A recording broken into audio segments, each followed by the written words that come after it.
Welcome to the Purpose Driven Executive Podcast, where we help you go from making your work your life to making your life work. We share true stories, interviews, and experiences that will help you, the hero, in your quest for passion and purpose. Higher purpose, higher productivity. This is the Purpose Driven Executive Podcast. What is up, people of purpose? I have with me someone that you may have heard of before, and if you haven't, you need to. Go look him up on LinkedIn. His name is Roger Salam, and I'm not going to tell you what he does because we have a kind of certain way of doing things here on the Purpose Driven Executive Podcast. But the reality is that he's going to open up some channels of thought to help you so that when you are going about creating your life work, you're not trying to turn your work into your life. You're trying to make your life work. And so, Roger, welcome to the show, my man. Thank you, brother. Donnie, it's a pleasure. What a great name, Purpose Driven. Every time I sign off, I write. When I was with Tony Robbins, I read with passion. Now I read with passion and purpose. Come on. All right. So before we get into what you do, for whatever reason, we all tell people what you do. Roger, tell us, what do you love, man? I just really, really love to be a blessing in someone else's life. Love that. That's so simple and profound. Always the best plans, right, are the most elegant and simple to execute. Love to be a blessing. That is amazing. All right, now share with us the outworking of that, right, in your life, because I feel like your career really does support that thing that you love. So tell us a little bit about that. Give us maybe the 2-minute version of your history and what brought you to here. Yeah, I just early on, and because right after I graduated from UCLA, in a very short period of time after the first job, I ran into Tony Robbins. And when I saw him, I literally, I'm not kidding, he was telling his story and that how he got started, that Jim Rohn was his mentor and all the things he was talking about. And I just listened to him at the end. I said, you know what? I don't want to dabble in what he was talking about. It's so important. I want to master it. And I said, what better way to master than go work for him? He'll make sure I live it. Otherwise, he'll fire me. And that's exactly, I had not the motivation, I'm going to make some money and all these things. I wanted to master what he was teaching. And I got on. I was also the #1 income earner by a long shot than the average person. And that was how I started. And I've done over 10,000 professional talks. That was almost a decade ago. I stopped counting. And because I used to be on the road 48 weeks out of the year, almost doing on average 2 to 3 presentations a day, including weekends, because that's what I did. So it just, the numbers add up. And it's all about when I'm in front of them. And my thing was, obviously, I'm there to market Tony Robbins. All I said was, look, I wanted to be a catalyst at that point for their life, that I'm here to come. If you think, and the whole thing was that I go there to speak for 1 hour, 90 minutes, and then they say, hey, come see Tony Robbins for the whole day or the whole weekend. And I cannot do what he does in a whole day in one short period of time. But if I've added value, if you think what I've done made a difference, imagine spending a day with the master himself. So be a blessing, be a catalyst for good in their life. And that's how it started. And to this day, and many ups and downs, and just brought me to here, and still continuing that journey, but to a different tribe of this, not being on the road for someone else. It's my own gig now. I love, and I want you to share with us maybe a little bit of that tribe, because I feel like when we're looking for purpose-driven work, it's not just about what we do well, it's about who we do it for. And knowing your tribe is important. So Roger, tell us a little bit about your tribe. Yeah. So I have two tribes. I have one tribe is I influence the influencers. So my one tribe is the thought leaders, influencers, speakers, authors, lack of a better word, people like yourself, Johnny, that who are making a difference and that has a tribe. So I bring them together in my mastermind, and I do mastermind at sea, mastermind at other places. So those are my thought leader crowd that through them I can influence millions because I'm influencing the influencers. That's one tribe that I have. The other tribe that I have is my real estate or business opportunity seeker, people who are looking for another way to make money and they create financial independence. So that's my other tribe. And I started in the real estate business not in by accident. And that's another story. But then now, instead of doing real estate for teaching people how to do it, we've created a completely mission-driven business in real estate that is really taking off in a big way. And we can talk about it because it's this mission-driven that how to use your word, it is 100% purpose-driven business, not just purpose-driven executive. All the people that we're drawing to are first. When I do the events, I say that I'm not here to sell you real estate or to sell you investments. I'm here to tell you this is our mission and these are our values. If it resonates with you, I am looking for help. Will you help us in this mission? And I promise you, if you help us in this mission, you will make money. You don't have to worry about making the money part. It's already built in. But if the mission doesn't resonate with you, then let's not talk about what we do.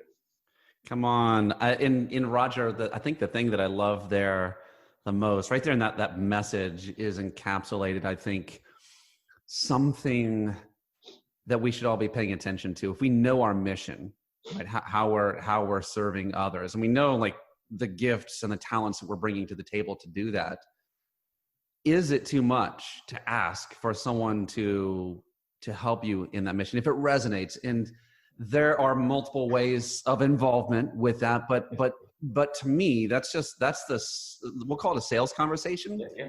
That makes sense, because when we're doing it that way, we're framing sales as an act of love. Yes. And not an act of war, right? That's beautiful. Tell us a little bit about why masterminds, like there's something special that happens there. So, and I know that's a big part of who you are and what you do. And how did you come to see the power of this? Where have you seen the power of this? And give us a little bit of the why behind masterminds. And so because, as I told you, I'm a student of success. I study successful people. I'm always looking for the silver bullet, that what's the fastest way to get to success. And there is no silver bullet, first of all. Oh, so, yeah, charm. But the closest I've come to is this concept that we're talking about. And it's, you and I know that statement that when the student is ready, the teacher will. Yeah. Mm-hmm. So I've read Think and Grow Rich, obviously in the 90s before when I was with Tony Robbins. But in 2006, I was reading it, I think, like second or third or fourth time. This time, because I was in search of kind of the silver bullet, because Think and Grow Rich came about is 1908, Andrew Carnegie commissioned him to study the most successful people of his era and asked him to find out why these people are successful. And as a result of that study, he came up with 17 principles, and 14 are what he called supporting principles, and 3 are foundational principles. And out of the 3 foundational principles, foundational means that everyone has this, and he called principle number 1, definiteness of purpose, which is knowing if you don't know what you want, then how are you going to get there? But the moment you know what is it that you want, principle number 2 that he talked about for achieving it is he called it the principle of mastermind. And right there when I read it, it's like it hit me like a 2x4. I said, if the research is right here, the grandfather of the personal development movement, Napoleon Hill, is telling me that mastermind is the number one principle, then I need to master mastermind. And that's what I did. The same thing that I did with Tony Robbins, that I need to master what he's teaching. And I said, I need to master mastermind. And then I started looking for mastermind. And all the masterminds I could find were not what I was looking for. They all had elements of mastermind. And so out of frustration, I did the next best thing that I could. Since I couldn't find what I was looking for, I created my own. And that's how the winner circle came about.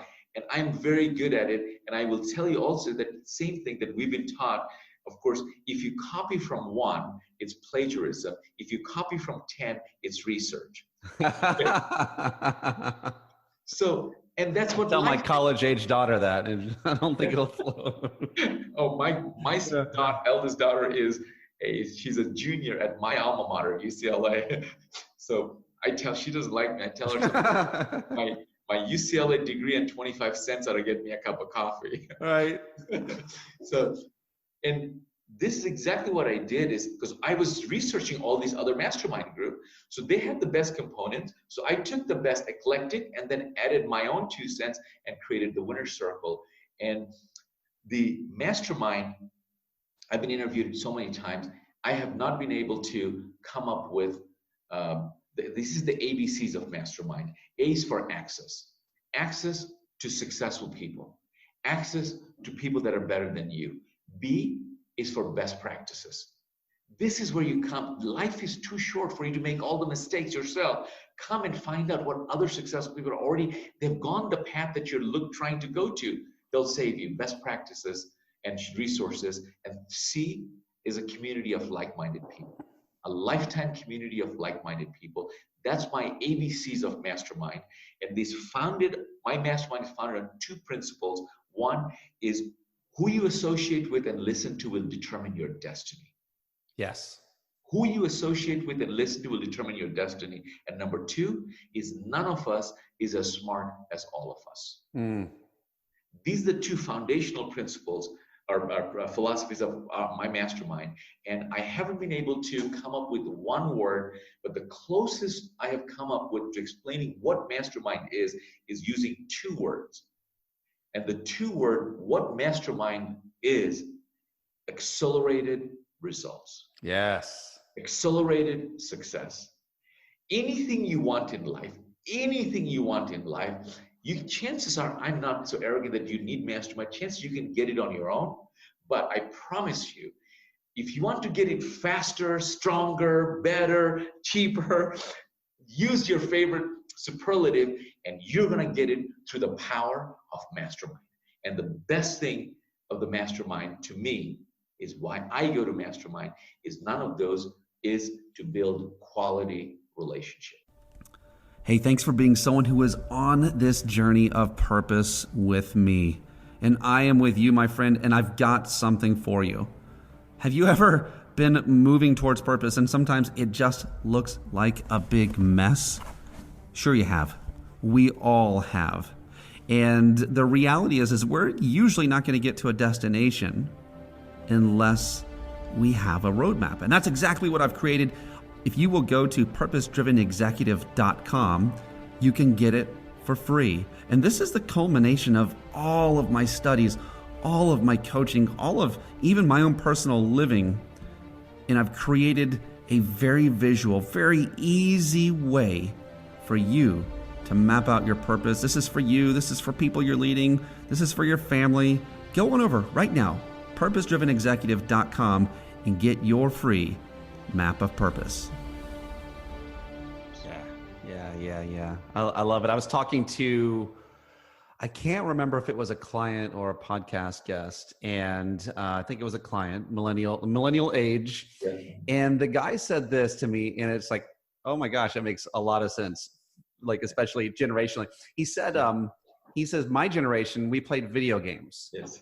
And we grew up with them. Like that was like and in the video games, we don't win the game. We like to cheat, beat the whole game, and then go back and go do these other side missions or whatever. So he said, we want accelerated success. Yeah. And he said, if I could help someone to cheat, you know, like you can play it on your own, you probably get to where you're going, it'll take you 10 times longer, or it can help you cheat. I'm like, okay, that's an interesting way to look at it. But I love that concept. They're hackers. They're hacking success. Yeah. They're hacking. So hack is a shortcut. How can you get to the results faster? I'm now into biohacking. That's my another thing that I just love it, because I'm into that whole thing about physical optimization. Mm-hmm. And so hacking. So I'm sure that in your discovery process, I'm sure there were some highs and some lows. Can you share a little bit about that? Like maybe some places and times where you've seen masterminding done incorrectly. I'm sure that like you've seen lots of that. And then maybe bring us to like a favorite story or something where it's like you can totally see the lights come on for someone. I don't know if you have one of those. If you talk about the highs and lows, certainly that it's literally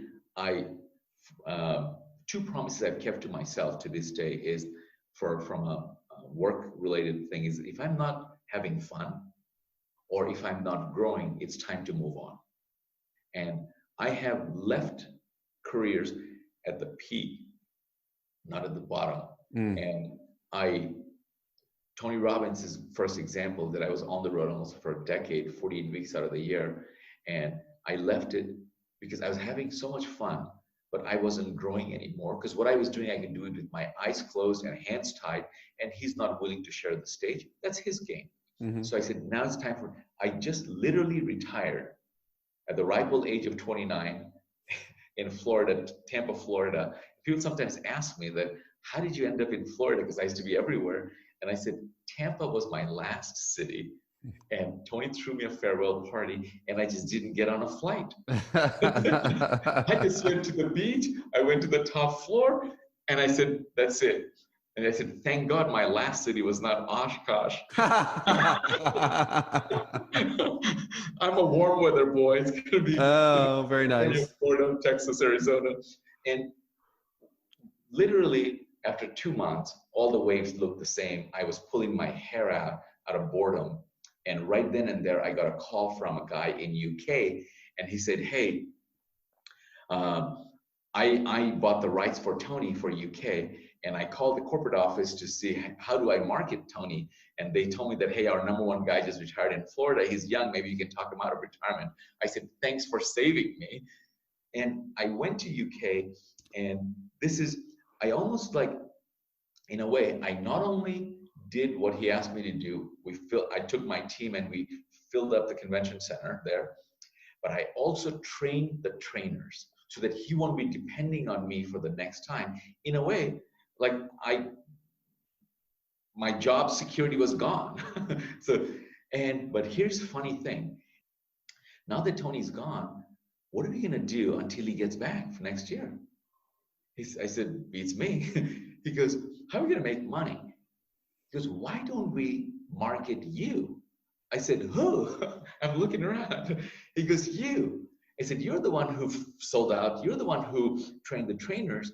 And he goes, the reason I'm sitting here is I called the companies that you went and spoke. I asked them to rate you, not Tony Robbins, on a scale of 1 to 10. The reason I'm sitting here is because they gave you a 12. And sometimes I never saw myself as the main guy. I promote the main guy. But someone else saw something in me that I wasn't ready. That's how I accidentally was put into the kind of the main guy. So then he started promoting me, not Tony Robbins, to go to all these things. And of course, it's easy. Tony would charge back then, let's say $100,000 to speak. I'll charge 10. And so what we did accidentally from that perspective is just literally I started my whole speaking career from that one thing. And then I jumped onto the internet field because one of my consulting clients, I said, hey, people all the way from other side of the pond are paying money for me. Maybe somebody in the US will pay too. And I had a client in Tampa who started an internet startup. And I saw the internet, this is 1997, long before people knew how to spell email. and, how to, and I saw that being the future, and I jumped with both feet. And long story short, in 1999, we took the company from nothing to 2 billion in market cap. Wow. So I thought I was pretty much financially set for life, except I'm loyal to a fault. And the stock was at about $50. And I said, hey, I was actually vested, but I did not cash out. I said, I'm going to cash out when it goes to 100. Instead of going to 100, the stock went to practically zero. I was a .com millionaire. And one night, overnight, became from .com to .gone. Oh, Did you remember the stock market crash in the oh internet bubble? yeah. Mm-hmm. I was one of those victims that literally I fell so far down, I had no idea how I was going to pay my bills. And I just had my first daughter. And late night, I can't fall asleep. You know how you watch, just flip channel just to keep your mind occupied. I'm not watching TV. All of a sudden, this infomercial comes on, and he goes, you can make money in real estate with no money, no credit. I said, I qualify. He goes, I'm doing a free seminar. I said, I can afford it. What I didn't know that it was free to get in, not free to get out. Have you been to those seminars? Oh yeah, been to a couple of those. $30,000 later that I did not have. And I put my last credit card that I had, and I said, listen, my philosophy in life is I'll trust you unless you give me reasons not to. All these people, maybe it's a generational gap. Before I meet somebody, I don't Google people. I just say, I want to meet, it's a fresh start. You tell me, I don't care about your past. It's a relationship from this moment on. I don't want your past to influence me. And all these people, right then and there, I just said, okay, people on his television and in front telling them how they made money in real estate. The reason, Donnie, it was $30,000, I knew one thing, is that information doesn't make an impact. I could have bought the course for $300 or $3,000. The reason I paid $30,000 is I knew one thing, that $30,000 came with a mentor. So it is the mentor that made the difference. And when you spend $3,000 and you don't do anything, you lose it all. But when you spend $30,000, you are committed and you get all of it back because the mentor is the one who guided me. And long story short, from there, built a portfolio of 500 houses in the greater Tampa Bay area, me and my partner, and just took off. And then I started teaching real estate. And just it became, that's when did Real Estate Mastermind. It's just natural evolution. And I decided I was doing full-time real estate, not in personal development. Then I started teaching real estate in the guise of personal development. And I said, real estate is easy, personal development is hard. Yes. I'm going to show you how to make money. That's why people came, because they want to make money. That's an easy way to bring people. But what kept them together is the personal development, because that's my background. And I would say that, hey, if you buy my personal development program, I'll give you my real estate for free. So it was for money operation. Now, fast forward that one of my mentor students in 2012 that I met, and he came through the mentoring program and learned and gave it a twist. And now we're partners in this company that he called it philanthro investing, that you talk about with the mission. So now the company's mission, our mission, is to help 10,000 low-income families achieve the American dream of home ownership. Roger. Our philanthro investor program. And this is when I do my seminars now, and I go there and I said, listen, I'm not here to talk about real estate, because I'm not here to teach you real estate. We create passive, turnkey, hassle-free residual income for you. But I'm not here to sell you investments or real estate. What I'm here because of our mission is to help 10,000 low-income families and to rejuvenate neighborhoods. And these are our values. If you are willing to help us, we're willing to make money for you. If the mission resonates with you, first it's mission driven, and that's why we're attracting. Take us there, because like this is important, Roger. A lot of the people that that are out there,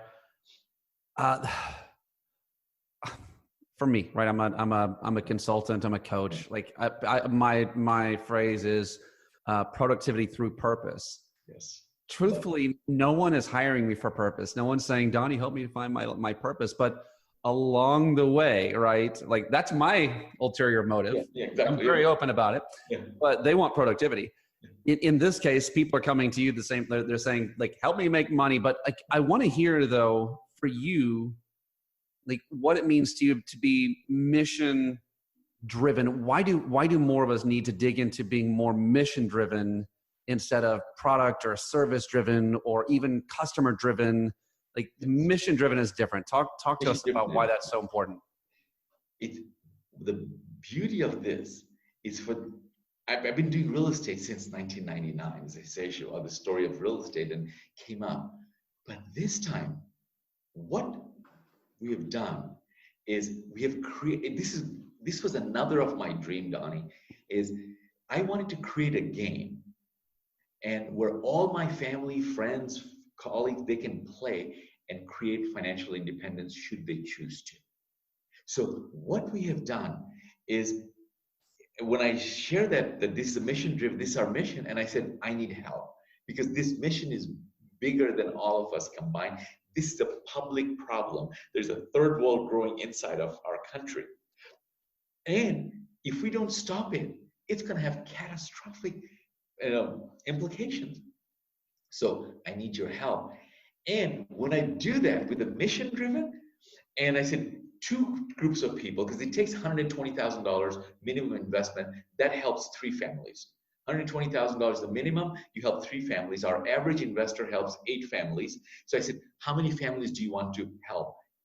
Or then I have 2 groups of people say, I'm sorry, I don't have $120,000.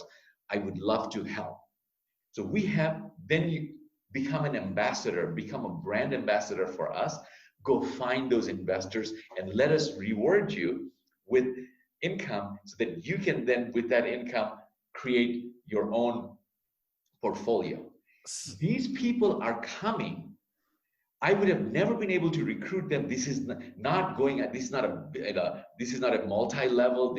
You don't do any of the work. All you do is represent the brand and find investors and other ambassadors. That's it. We have the entire machine set up to buy the house, to find the homeowners, to do the repairs, everything in the collections, everything is done. So they truly can create financial independence with very little. I would not have been able to do this if I just came in and everybody would doubt and this, that. Now they ask those people that are mission driven, that are attracted to the mission, they forgive all my faults and the things that I don't have perfect. If I was not mission driven, they would be looking for my faults. And this is not correct, you're not paying me enough, and we're very upfront.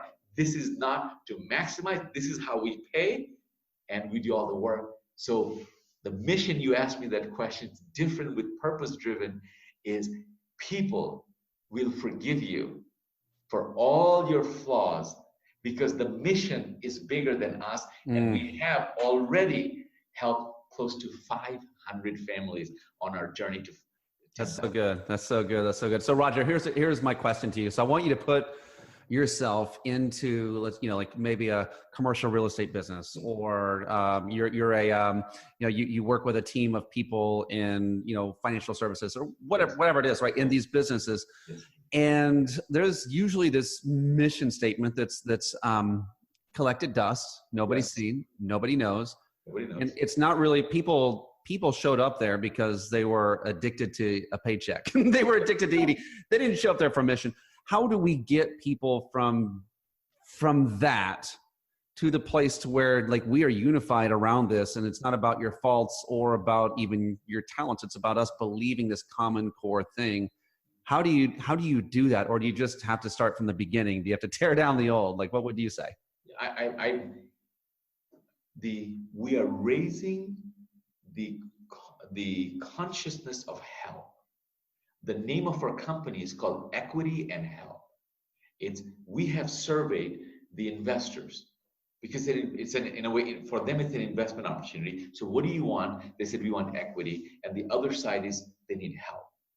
And so everything came together with that survey. So it's the name of the company, but our mission is this, serving these people. And real estate is just a vehicle to get to that for them. So the other thing that you can think of is I talk about doing well by doing good.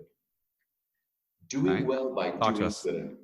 And that most people, they think that I'll do, good when I made my money, or when I retire, I've made all my money, I'm a zillionaire, that's when I'll donate the money.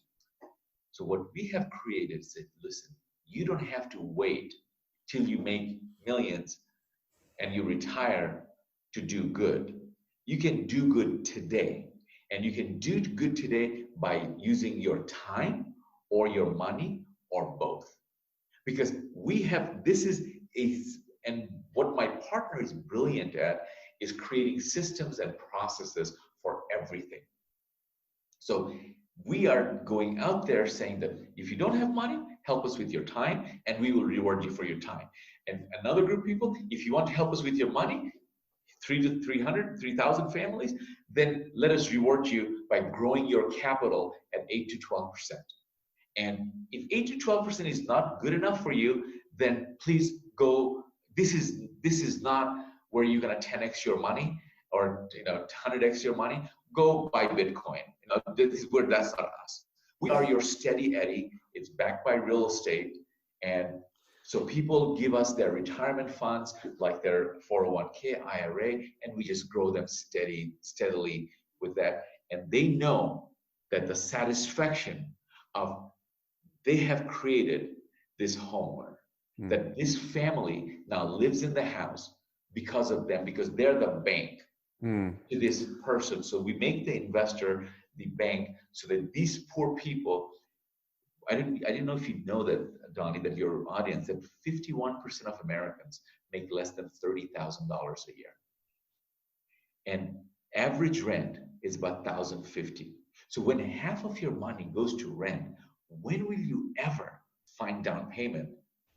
When these people are one paycheck away from food stamps, one little illness, one little accident, they're back on the food stamp, they're behind on payments, they're behind on rent, they're behind on things, so they have poor credit. So if they have poor credit, they cannot go to the bank. They don't have down payment, nobody's willing to sell them anything. So when we come to them and say, look, for $1,000 to $2,000 down payment and half of your rent as your monthly payment, you can own this house. So I tell people that these are poor people, but they're not stupid people. They understand math very well when it comes to their money. Yeah. They go, okay, I'm renting this house for $850. If I could own a similar house for $450, and all I have to pay is $2,000 down, I can, even if I don't have $2,000, man, I'm gonna do overtime this next 2 months, and I'm going to make that $2,000, or they can borrow $2,000, or if they're short $500, they can borrow from their parents, family, friends, $500 to make the down payment. And the way they earn the equity is they do all the repairs to these houses. So we buy these foreclosed homes for them. So sorry to get into detail, but I want to give you an understanding of that. For you to be mission driven, that you have to have all of these components. The reason this mission works is also not that, oh, look, so we're so altruistic. It's the system that these people now have pride of ownership, and they fix the house. So they are not. Our default rate is 6.4% first year.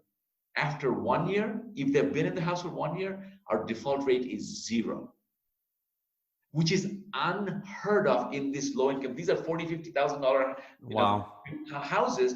So the reason it works is because when you have painted the house, you have some equity. That's the only asset these people own.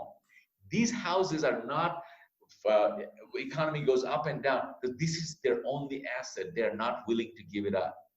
So they make the payments, and that payments allows us to give the return onto the investors and for us to make some money. This is a for-profit venture.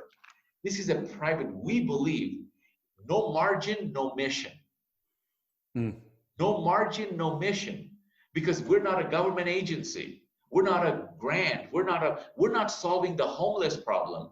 We're solving the working Americans to create stability in their neighborhood, because all kinds of statistics, children of homeowners do better, they do volunteer more, all kinds of statistics. So the mission driven, if you want the mission to catch on, you have to have all the nuts and bolts behind the enterprise. My mentor is Nobel laureate Professor Yunus, and he's the one who won the Nobel Prize for microloans, microlending. That's a concept that he started in Bangladesh, my home country.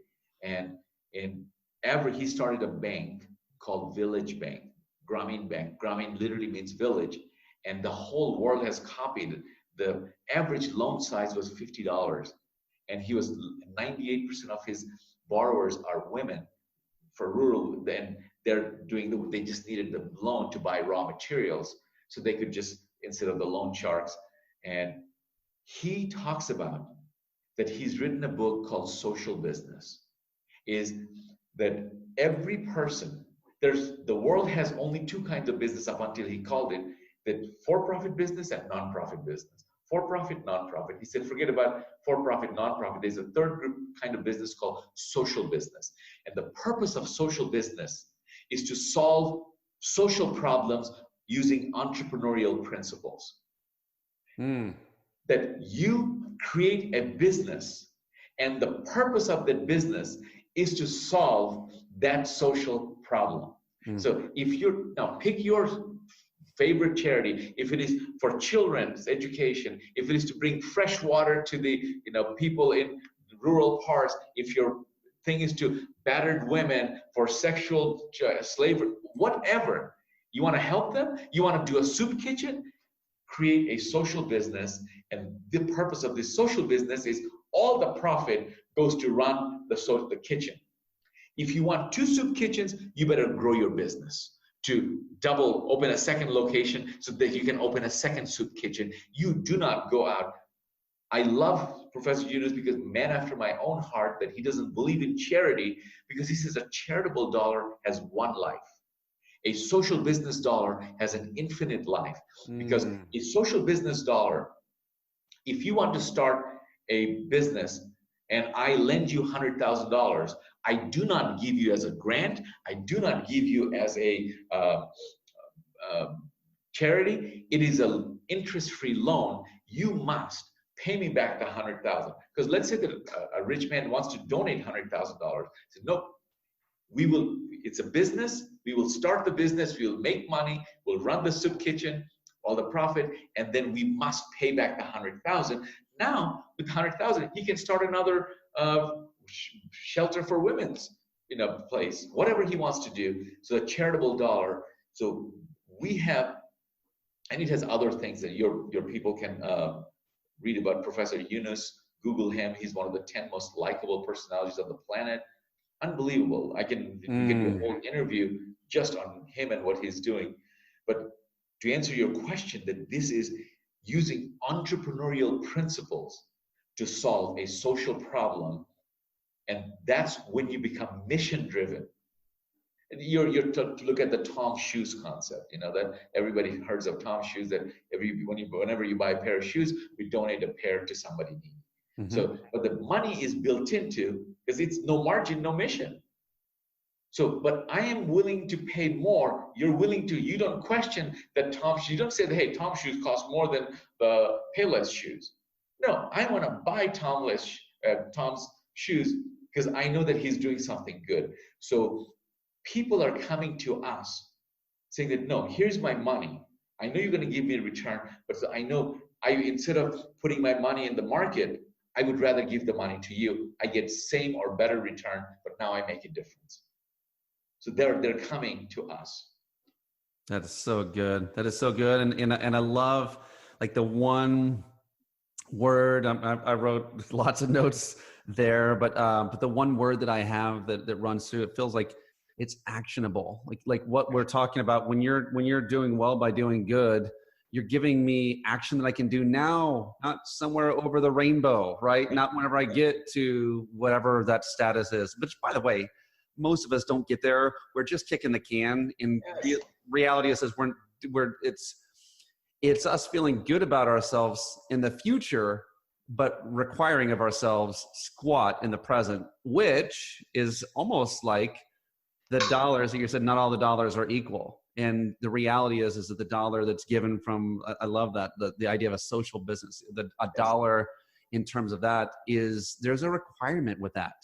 Like if you get unlimited amounts of money and you don't have to do anything in return, you're not going to rise to any level of excellence doing what you're doing. So this is, I love the, it feels like a biome here. There's like this whole life sphere going on that you're creating. It's not just one thing that you're putting into an environment. By the way, it's almost like, again, just little light bulbs are popping, like an invasive species, right? We could probably, camels could live probably in places in the United States of America, but it wouldn't be good for the natural habitats that we have here. And the same is the case, I think, when we're throw dollars at things rather than allowing people to, in a grassroots way, do things for themselves and invest in each other. What I call this is that one of our values that we don't want to give them handout. We want to give them hand up. Love it. Love it. Hand up, not hand out. So their dignity is intact. I'm not here to give you charity. So they come and they take it because they're adding value to the property by doing the work themselves and earning the equity. And investor feeling good, they're getting a return, but they have created a home ownership, they've rejuvenated a neighborhood, they're helping children, all of those things. So people will forgive us if we the payment is late because it's for this family. Mm-hmm. Oh, the family had a medical emergency. Mm-hmm. And by the way, we have an onboarding interview with the people. And I said, you realize that the money that you lent, in a way, owner financing this, they make $30,000. And so if 1 month they have a medical emergency, they had the choice between your rent or their daughter's medical care, I think you would do the same. You'd pay the medical first. So we will collect the payment, they'll pay late fee, but you may be 30, 60, 90 days late. Is that okay with you? That's where the philanthropy investing comes in. We are not a bank. We don't send them gunning letters and foreclosures. We called them and said, how can we help? What has happened? Because this is your home. They tell us. So we have a whole staff. We have the corporate headquarters just dedicated to this homeowners, and we educate them. We have a happy home program. They send us Christmas cards with pictures like this. And love it. Yeah, that's so powerful. This is I like. You've really you've defined and given structure, I believe, for heart-led, purpose-led creation. It's not just, again, there are so many ways to help out. And Roger, where can we find you? Where can we find out more about your movement? How can we get in touch with you, my man? You can go to rogersalam.com. That's probably the easiest way. If you want to get in touch, go to Roger, ROGERSALAM. My last name is rogersalam.com. And then just email me, how can I serve you? I'm just really asking that this is a mission that I've started in 5 years ago. My friend started, and now we're about to hockey stick, and you can help us with your time or your resources, and not for free. It's doing well by doing good. And if you need help, mastermind, If you're a thought leader and you would like an invitation to one of the masterminds, then please send an email. We can help you with the mastermind. And this is joint. If you're looking to do a joint venture, those are really my core things that I do. And of course, if I can speak anywhere, do podcast interviews, those are my passions, so that I can just share whatever little wisdom and inspire someone else to do good while doing, and do well at the same time. I love it. Listen, do well by doing good. Big takeaway from Roger Salam and the cool work that he's doing out there.